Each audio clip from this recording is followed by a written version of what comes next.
संपूर्ण सनातनियों को कंजका पूजन, कन्या पूजन, माँ देवी आराधना, अष्टमी, नवमी सबकी बहुत बहुत बधाई देता हूँ। आज भी माँ कांगड़ा, माँ चिंतपूर्णी, माँ मनसा, माँ करोली, माँ वैष्णवरानी, माँ ज्वाला, जितनी जितनी शक्तिपीठ है, सारी शक्तिपीठों में आज भी हलवे और चने का भोग लगता है। आज भी चना हलवा का भोग लगता है।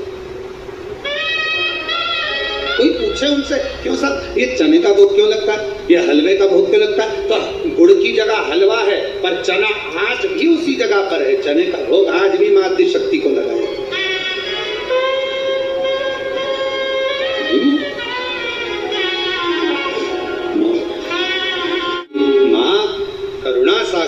करुणा करने वाली, दया सागर, दया करने वाली, करिए पूजन करिए, अर्चना करिए। इसलिए शिव महापुराण की कथा कहती है, अगर कोई व्यक्ति बहुत बीमार रहता है, शरीर में कष्ट रहता है, उसको भोजन नहीं भाता, भूख नहीं लगती, भूख नहीं लग रही, भोजन नहीं भा रहा, भोजन अच्छा नहीं लग रहा, भूख नहीं लग रही, शरीर में अन्न नहीं लग रहा, दुबला पतला होते जा रहा है, शरीर खराब होते जा रहा है, तो उससे निवेदन है, अगर बन सके तो प्रयास करना। आप किसी भी देवी के मंदिर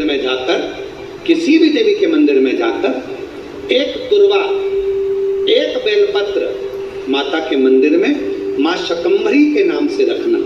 उस दुर्वा को वापस लाना, बेलपत्र को वापस लाना।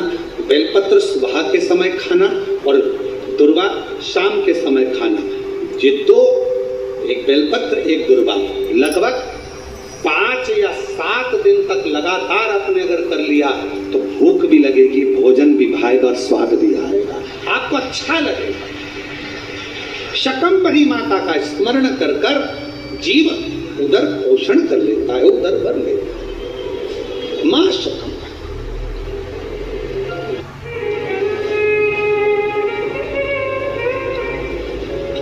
दो बहन थी,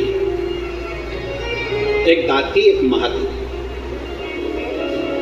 नाम बोलिए जरा, दाती और महाती।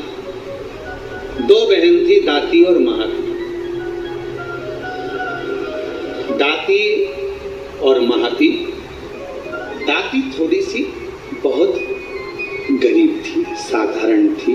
उसके पास कोई वैभव, उसके पास कोई धन, उसके पास कोई संपदा, उसके पास कोई पूंजी, उसके पास कोई इतना वैभव या इतना धन या इतनी संपदा दाती के पास नहीं थी।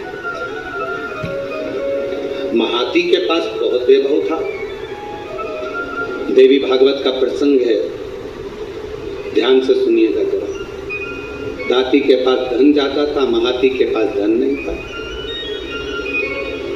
अब दोनों ने विचार करा कि हम माँ दुर्गा कौशिकी माता की आराधना करते हैं, और दोनों ने कौशिकी माता की आराधना करना प्रारंभ किया। और दोनों ने जैसे कौशिकी माता की आराधना करना प्रारंभ करी, माँ जगत जननी जगदम्बा दुर्गा भवानी को, माँ कौशिकी माता को पुकारना प्रारंभ करा, आराधना प्रारंभ करी, साधना प्रारंभ करी।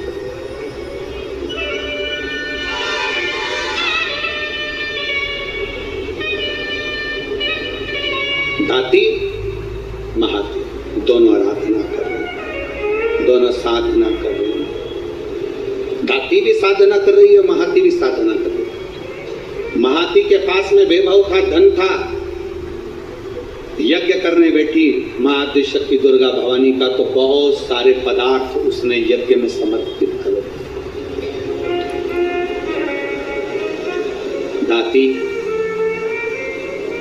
गाय का, गौमाता का अलोना कंडा, अलोना गोबरी, आपके यहाँ जो बोलते हो, कंडा बोलते हो कंडा, गोबरी बोलते हो गोबरी, आपके यहाँ पर जो बोलते हो, गाय का गोबर का सूखा हुआ जो कंडा होता है, उपला होता है, गोबरी होती है। वो दाती, उसके पास इतना वैभव नहीं था, उसके पास में ना ज्यादा धन था ना वैभव था, तो बहुत सारा पदार्थ वो यज्ञ नहीं कर सकती थी, और नवरात्रे का समय था, तो दाती ने महाती तो बहुत अच्छा यज्ञ कर रही है, अनुष्ठान कर रही है, पर दाती के पास कुछ भी नहीं है। तो दाती ने एक गाय का उपला, गाय का गोबर का कंडा, उसको कंडा कहते हैं, उपला कहते हैं, गोबरी कहते हैं, उसको जलाती, सामने रख देती और उस पर थोड़ा सा गुड़ घी गौ माता का लेकर उसको समर्पित कर देती और आद्य शक्ति माँ दुर्गा भवानी का स्मरण करती।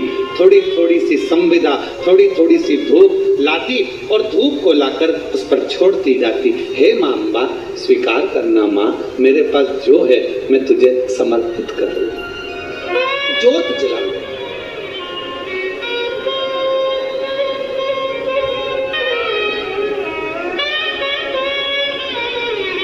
जोत जला,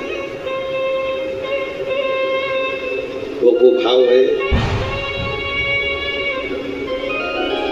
ना चौकी है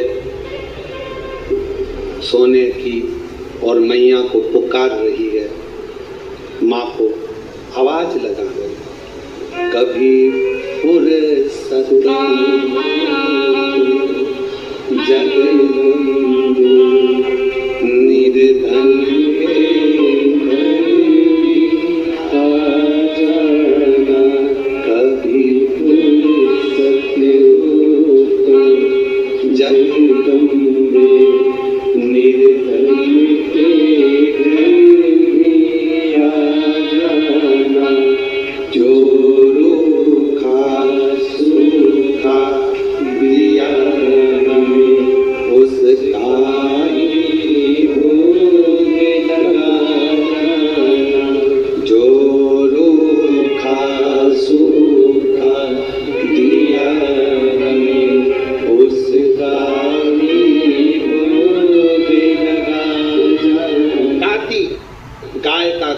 गाय का कंडा, गाय का उपला तैयार करती, माँ जगत जननी को धूप दे देती। धूप दे।